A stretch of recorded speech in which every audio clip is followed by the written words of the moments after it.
Well, Aindra was challenging their authority totally. I mean, he would lecture in his room to a group of people. People would come from Ukraine, Russia, different places, and they would go up to his room after the kirtan, and he would tell them, these people are just becoming gurus because they want a suitcase full of money that they can take to the Cayman Islands. I heard him say that.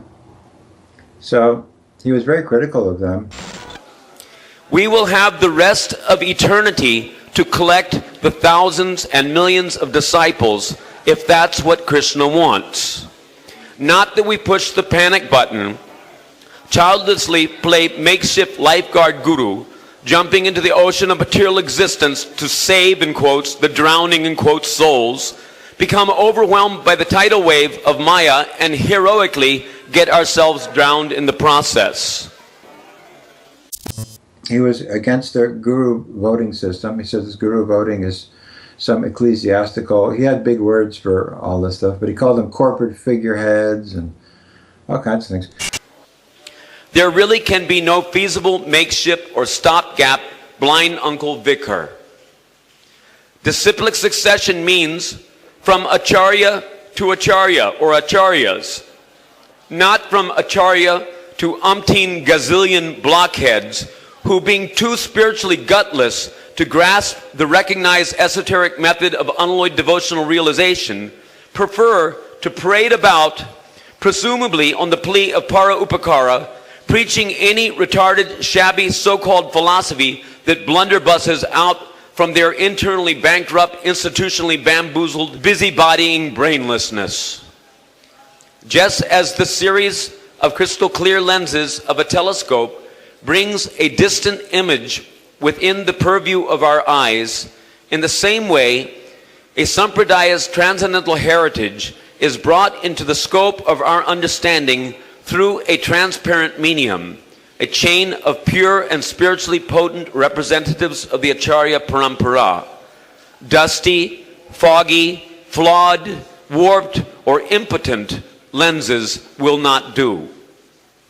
A chain of lenses is as clear and reliable as its faultiest lens. The role of Sampradayak Acharya is not a matter of institutional rubber stamping. There's no question of institutional rubber stamping. The rubber stamping of gurus is in fact quite against the principles of Sampradaya. It indicates neither purity nor high caliber Krishna consciousness. There actually has to be purity. And where there is purity coupled with realized Siddhanta-based Rag-Maya, unalloyed devotional expression, rubber stamping or no rubber stamping, there we may hope to see the actual current of the Sampradaya. The institutional rubber stamping of Guru, as well as the recurrently observed herding of unsuspecting fledgling devotional candidates into institutionally endorsed liaison with chic awash, locally lionized, ecclesiastically rubber-stamped guru figureheads, simply boasts of a preposterous overestimated shot at managerially manipulating, governing, or meddling with the entirely independent will of the Absolute. Higher than becoming guru is to become an accomplished, fully self-realized disciple, and that hardly implies that one should pompously pose as a king with no clothes to passionately impress the little neophytes with how much one might have superficially garnered from the lines of letters on the pages of piles of books. Nowhere is it mentioned in any Shastra that neophytes and intermediate devotees achieve prema by initiating hundreds and thousands of disciples. It is really best not to accept any disciples at all. I repeat, this is Srila Prabhupada's instruction from a purport of Chaitanya Charitamrita. It is really best not to accept any disciples at all. We must always remember, it is not that authority constitutes truth. Truth constitutes authority. That is Guru Parampara. Diplomatic affairs tend to dismantle Brahminical culture. They who prefer to bend, water down, compromise, or obscure the truth to suit various inveigling, materially conceived managerial agenda on the plea of propagating the Krishna consciousness movement are not truthful Brahmins. Then what to speak of being Paramahansa Vaishnavas? It would serve us well to remember that our beloved Guru Maharaj, Srila A.C. Bhaktivedanta Swami Prabhupada, after having spent 9 preparatory years in Vrindavan, went out to benefit the people of the Western world as a fully self-realized spiritual master, not as a fake-it-till-you-make-it, relatively unimpressive, struggling, neophytic, superficially polished cyber preacher having little, if any, actual cognition by way of divine revelation as to the details regarding his highest potential Braja Sarup. But I saw a video of him, and he was, I don't know, it was a festival, Prabhupada festival of some sort, and he was just talking in a microphone, but he wasn't saying anything controversial, but Gopal Krishna was grabbing the microphone. Gopal Krishna just went up and started pulling the microphone and trying to take it out of his hands. And he says, "Wait a minute, Maharaj, I'll be done in a minute." I mean, you know, they didn't like him. It's pretty obvious. I have some friends who claim that they know that the GBC were having a meeting and they were discussing getting rid of Aindra just a couple days before he died. And Aindra himself wrote in his own book, he said, if my book is published, I will be burned at the stake. Therefore, I don't want to publish my book while I'm alive. He says, my book has to be published posthumously when I'm not here, because if it is published while I'm alive, I will be burned at the stake. And it's amazing, he was burned. It's like he had a premonition. This is exactly what will happen to me. I will be burned at the stake, and he was.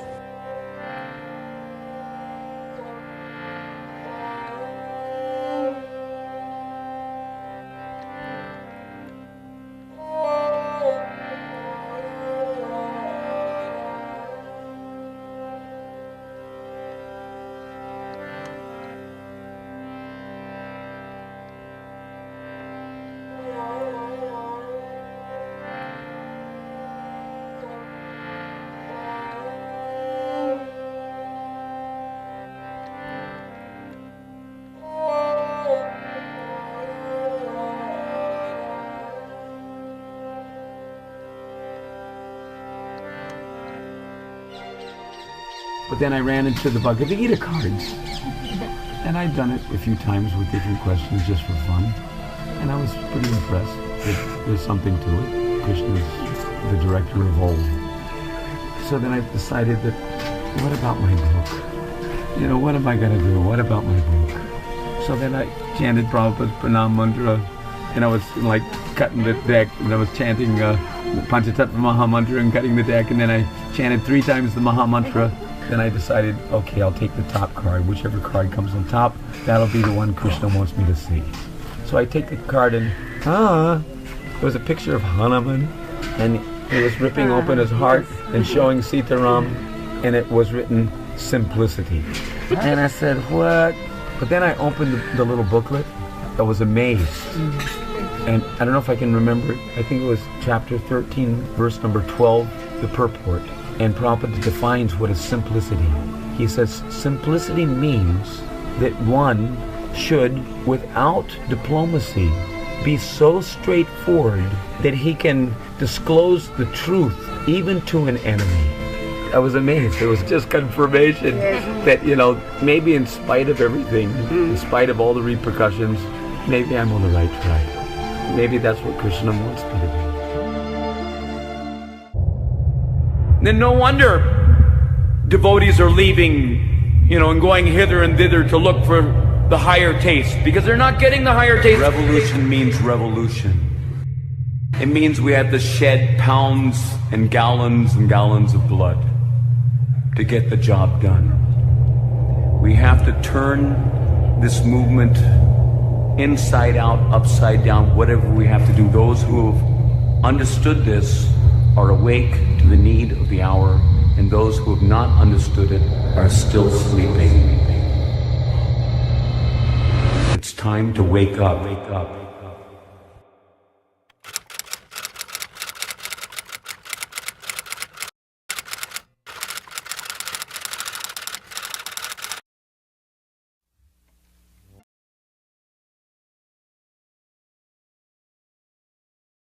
Right, they were going to evict him. Radhanath was part of that. Gopal Krishna was part of that.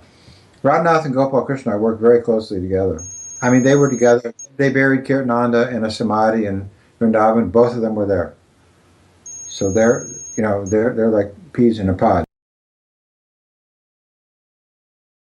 Aindra also didn't make himself very popular with the GBC and the leaders of Iskcon because he was criticizing the policy of visiting the Babajis in Vrindavan, the Radhakund Babajis. So he got into a big argument with Mahanidhi Swami, and he disagreed with Indra Swami and other big leaders who were all going at one time to different Radhakund Babajis, and they were going to Narayan Maharaj, things like that. He wasn't at all enthusiastic about that. He thought that these people were outside influences and they were not helping Iskcon, and he was right.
Oh